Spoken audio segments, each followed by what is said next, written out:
네, 안녕하세요. 크마TV ES텔러 정혜섭입니다. 10월달 국내 해외 ES 트렌드 이슈픽을 시작하도록 하겠습니다.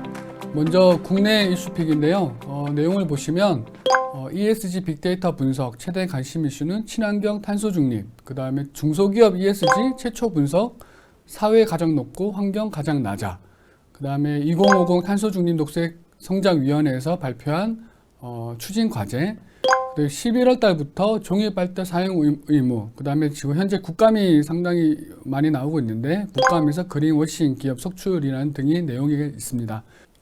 먼저 첫 번째, ESG 관련 최대 관심 이슈는 친환경 탄소 중립이라는 내용인데요. 10월 25일 날 정경련에서 ESG 키워드 트렌드 변화 분석 및 향후 전망이라는 보고서가 발표가 됐습니다.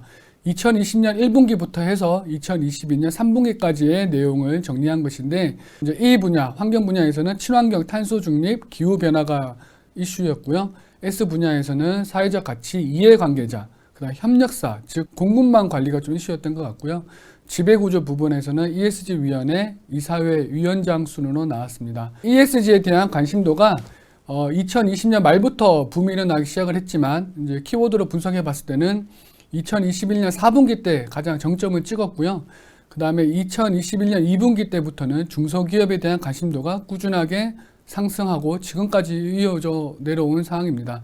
정경련에서는 대기업을 중심으로 활발해진 ESG 경영이 이제는 중소, 중견기업, 이제 스타트업까지 확산이 되고 중소기업에 대한 지원 논의가 활발해졌기 때문이라고 분석 결과를 내놨습니다. 이제 두 번째 이슈픽인데요. 중소벤처기업진흥공단에서 시행 중인 중소기업 ESG 자가진단 시스템이 있습니다. K닥터라는 프로그램인데요. 자가진단화 중소기업의 참여 업체 수가 14,228개, 그 다음에 ESG 평균 등급은 3.1등급으로 나왔는데요. 1등급이 우수고 5등급은 미흡이라는 기준에서 평균 등급이 3.1이 나왔습니다. ESG 인식과 대응 역량이 부족한 중소벤처기업이 자가진단을 통해서 ESG 수준을 파악할 수 있도록 하기 위해서 시행한 사업인데요. ESG 자가진단 체크리스트가 업종별 차이를 고려하지 않고 공통지표를 활용하고 있어서 시스템 좀 세밀화해야 되지 않나 라는 필요성이 좀 제기된과 동시에 체계가 고도화될 필요가 있다는 좀 지적은 있습니다. 그래서 ESG 환경 사회 지배 구조 부분에서 보면 환경 부분에서는 환경 경영 단기 중장기적 목표 및 계획을 반영하고 있는지, 그 다음에 온실가스, 대기 오염 물질, 수질, 폐기물 관리 매뉴얼이 있는지 여부, 그 다음에 에너지 및 용수, 폐기물 재활용 사용량을 대해서 관리하고 있는지 여부에 대해서 물었고요. S 부분에서는 노동자의 인원, 사회 공헌, 산업재해 등 중대재해에 관한 목표가 반영되어 있는지, 노동 환경 안전에 대한 정기 점검 여부를 하고 있는지, 다음에 정규직 채용 인원과 평균 근속 연수, 산업재해 건수 등을 관리하고 있는지 여부에 대해 자가 진단하는 거였습니다. 지배구조 부분에서는 윤리경영 정책 반영을 하고 있는지, ESG 분야 법규 준수 관리 시스템을 갖추고 있는지에 대한 여부를 자기가 직접 자가 진단한 거였는데요. 8월 말 기준으로 보면 제조업이 76곳에서 가장 많은 업종, 제조업이 가장 많이 참가를 했고요. 그 다음에 도소매업, 서비스업, 정보 처리업, 건설업, 물류업 순서로 아까 앞서 말씀드렸지만 총 14,228개의 기업들이 자가 진단을 하였습니다. 많은 중소기업들이 자가 진단 후 결과를 받아보고 이제는 무엇을 어떻게 해야 될지 모르는 좀 상황인 것 같아요. 앞으로 전문가 컨설팅 등 촘촘한 ESG 종합 지원 체계를 구축해야 된다는 건의와 함께 이영 벤처기업부 장관은 내년도에 구체적인 지원을 하겠다라고 해서 뭔가 지원책을 내놓을 예정이라고 합니다. 국내 이슈픽 세 번째입니다. 이번 또 국감에서 기업의 그린워싱 사례들이 속속히 드러났습니다. 최근 소비자 기만 형태가 1,300건이라고 합니다. 그래서 최근 5년 사이에 가장 최다라고 하는데, 판매를 하기 위한 이제 문구라든가 인증 마크라든가 소비자를 기만하는 행동이 많이 적발이 됐는데, 주요 이제 문구가 어떤 거였냐면 환경 호르몬 0%, 그다음에 무독성, 100% 자연 분해 이런 단어를 쓰면서 친환경인 척 하면서 소비자들 기만 행태들이 적발이 됐는데요. 2016년부터 지난 8월까지 녹색 기업이 환경 법규를 위반한 사례도 108번, 그다음 사업장에서도 142건이 집계되었다고 합니다.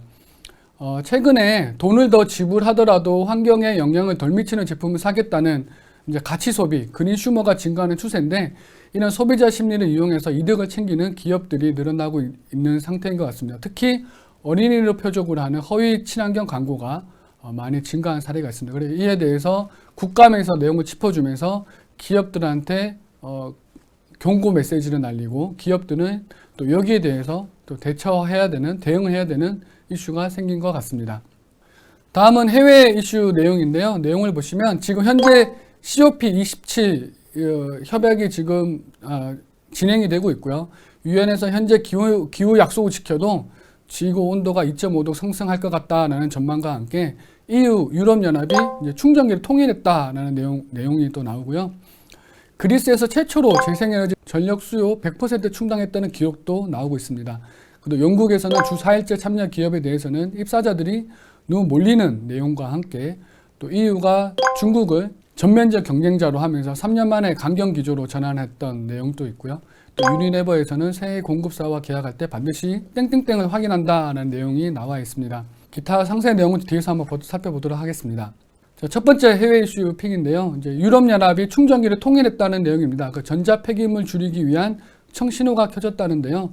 유럽연합이 지속 가능한 경제를 위한 유럽 그린딜 로드맵에 따라 기후 및 환경 문제 해결에 필요한 순환 경제로의 이동을 본격화하고 있습니다. 2024년부터 스마트폰, 태블릿, 카메라, 헤드폰, 휴대용 스피커나 비디오 게임 콘솔 등의 충전 단자를 공통 표준 포트로 사용하기로 결정을 했는데요. 26년까지 노트북까지 확대할 예정입니다. 해당 법안에 이제 애플이 가장 큰 영향을 받을 것으로 예상이 되고, 아이폰 등의 애플 전자기기는 독자적인 지금 라이트닝 포트를 사용하고 있는데요.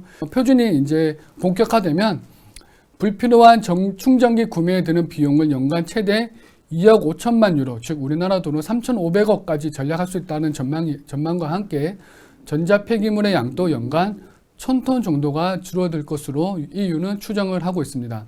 지속 가능한 제품을 위한 에코 디자인 복귀의 또 일환으로 유럽의 제품 및 도시 폐기물의 환경 영향을 줄이고자 디지털 제품 여권 시스템을 도입하고 포장까지 제품 범주에 넣을 계획이라고 합니다.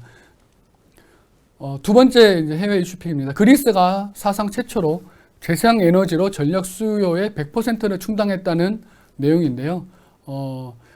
지난 7일, 10월 7일 5시간 동안 재생에너지 발전량이 사상 최대인 시간당 3,106메가와트를 기록하면서 전력 수요를 100% 충당했다는 내용입니다. 또 그리스는 다른 유럽 국가와 마찬가지로 러시아 우크라이나 전쟁 이후에 러시아산 천연가스 사용을 줄이고 재생에너지와 화력 발전을 늘리고 있으며 2030년까지 재생에너지 발전 비중을 적어도 70% 끌어올리고 전력망도 확충하겠다라고 야심찬 계획을 세웠는데요. 올해 1월에서 8월까지 그리스의 태양광과 풍력, 수력 등 재생에너지 발전이 전체 전력 생산에서 차지하는 비중은 총 46%라고 합니다. 지난해 같은 기간에 비해서 4% 확대됐다고 하는데, 재생에너지를 활용하기 위한 EU 국가들의 노력이 많이 나오는 것 같습니다. 블룸버스 뉴 에너지 파이낸셜이라는 매체에 따르면 지난해 태양광과 풍력 발전이 전체 발전량에서 차지하는 비중을 10.5% 기록을 했다고 하는데요. 10년 전에 1% 미만이었는데 아주 큰 폭으로 확대가 되었습니다. 그리고 지난해 전 세계 태양광과 풍력 발전 시설 투자는 전체 전력 설비 투자의 4분의 3을 차지하고 있는데요. 한국 같은 경우는 수력을 포함한 재생에너지 발전 비중이 아직 10% 못 미치는 수준이라 EU라든가 여러 선진국과 비교해보면 아직 좀 차이가 많이 난다라는 것을 알 수가 있습니다. 이제 세 번째 이슈픽인데요. 유니레버 새 공급사와 계약을 할 때라는 이제 내용인데, 유니레버는 독자적으로 중대한 인권 문제를 선정한 뒤 경영 및 공급망 전반에 걸쳐 해결하고자 하는 인권 문제의 우선순위를 정했다고 합니다. 차별, 공정임금, 강제노동, 결사의 자유, 괴롭힘, 건강과 안전, 토지권, 근로시간 등 총 8가지 내용인데요. 인권 실사 중에 주목할 부분은 여러 해외 사업장이나 공급망을 대상으로 인권 역량 평가를 실시를 한다고 합니다. 그래서 유니레버는 2016년 미얀마, 2019년 과테말라, 태국, 터키에서 인권 역량 평가를 실시한 사례가 있다고 합니다. 160여 개의 국가의 협력회사 약 54,000여 곳을 상대로 12개 원칙을 제시했고, 이를 계약서에 포함해서 의무적으로 준수하도록 하고 있다고 합니다.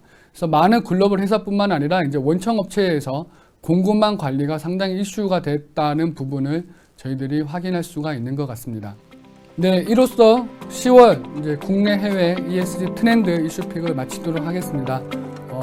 다음 11월 달에 ESG 트렌드로 다시 한번 인사드리도록 하겠습니다. 감사합니다.